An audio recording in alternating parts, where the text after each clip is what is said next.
मैं आचार्य देव मुरारी बापू समस्त देशवासियों को जय श्री राम। आज मैं अपने वीडियो के माध्यम से यह स्पष्ट कर देना चाहता हूं कि जैसे लगातार कई दिनों से भागवत कथावाचकों के ऊपर टिप्पणी की जा रही है वो बिल्कुल सही है। व्यास गद्दी पर बैठकर कोई भी भगवान श्री राम कथा या कृष्ण कथा को बोलने वाला व्यास गद्दी की मर्यादा का हनन करने का किसी को अधिकार नहीं है।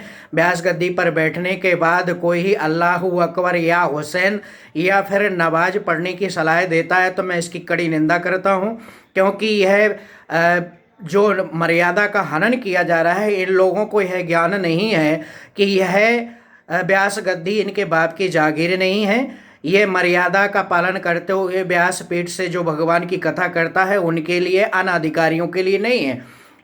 दूसरी बात यह कह देना चाहता हूँ कि जितने भी कथावाचक हैं वो अधिकतर ग्रस्त हैं और ग्रस्त होने के कारण उनको व्यास पीठ की मर्यादा भूल गए हैं, क्योंकि यह नहीं जानते हैं कि यह भागवत में भी लिखा हुआ है कि ग्रस्तों को कथा व्यास गद्दी पर बैठकर कथा बोलने का अधिकार नहीं है।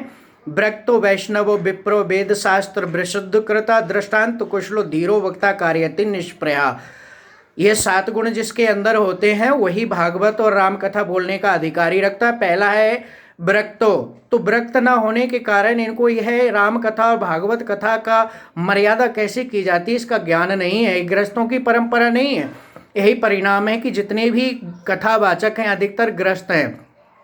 मैं पास की बात करता हूँ। पास ही में चित्रलेखा रहती है और चित्रलेखा ने जिस प्रकार से व्यास गद्दी से ऐलान किया कि हम भागवत रोक करके और अल्लाह अकबर या नवाज पढ़ने वाले लोगों का सम्मान करें, व्यास पीठ से भागवत रोक दी।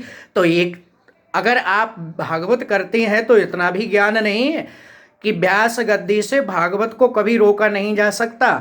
सुखदेव जी ने परीक्षित जी को कथा सुनाते सुनाते कहा कि आपको भूख और प्यास लगी होगी तो थोड़ा आप जलपान कर लें। परीक्षित जी महाराज ने कहा कि नहीं, मैं भागवत सुनने के अलावा और कोई दूसरा कार्य नहीं कर सकता।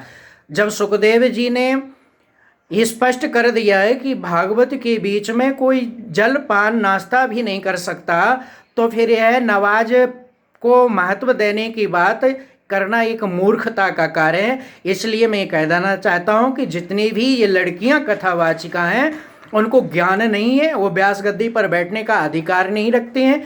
अगर ऐसी ही बात है तो पार्वती जी से बढ़कर के कोई भी ज्ञानी नहीं हो सकता, जिनको स्वयं भगवान श्री भोलेनाथ ने कथा सुनाई।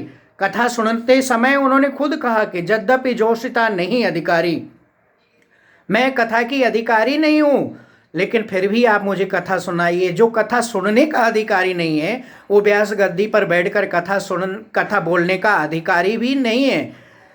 इसलिए स्पष्ट कर देना चाहता हूं। और एक लड़की और भी जो व्यास गद्दी से खूब नाच रही थी, बताया जा रहा है वो महाराष्ट्र की है। तो इन लोगों ने मर्यादा का हनन किया है और व्रतों की परंपरा को ग्रस्तों ने अपना लिया है और मनमाने तरीके से जो चाहे मंच से बोलते हैं। मैं इन सभी कथावाचकों और कथावाचिकाओं का, जिनको व्यास गद्दी की मर्यादा मालूम नहीं, कड़ी निंदा करता हूँ। आप चित्रलेखा को ले लीजिए, आप एक जो आनंदमयी गुरुमा बनती है उसने भी व्यास पीठ से अल्लाह अकबर गुणगान किया। मैं सबको ये कह देना चाहता हूँ, अगर आपको धर्म संभाव की बात बोलना है, धर्म संभाव के रास्ते पे चलना है, तो व्यास गद्दी से आप अल्लाह अकबर बोल करके धर्म संभाव की बात नहीं कर सकते।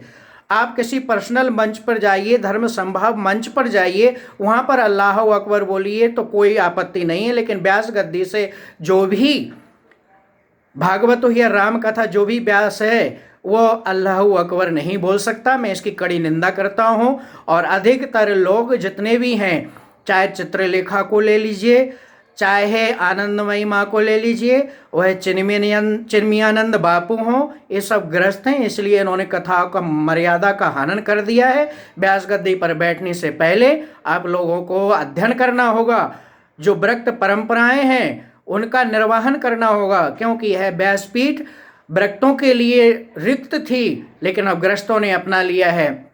याज्ञवल्क्य भरद्वाज जी व्रत थे, भगवान भोलेनाथ पूर्ण रूपेण व्रत थे, श्री सुखदेव जी पूर्ण रूपेण व्रत थे, जितने भी कथावाचक हुए हैं वो सब व्रत थे। व्रत परंपराओं को ग्रस्तों ने भ्रष्ट कर दिया है। यह सब बंद हो और भारत की समस्त जनता से मैं निवेदन करता हूं कि ऐसे कथावाचकों का पूर्ण रूप से बहिष्कार करो।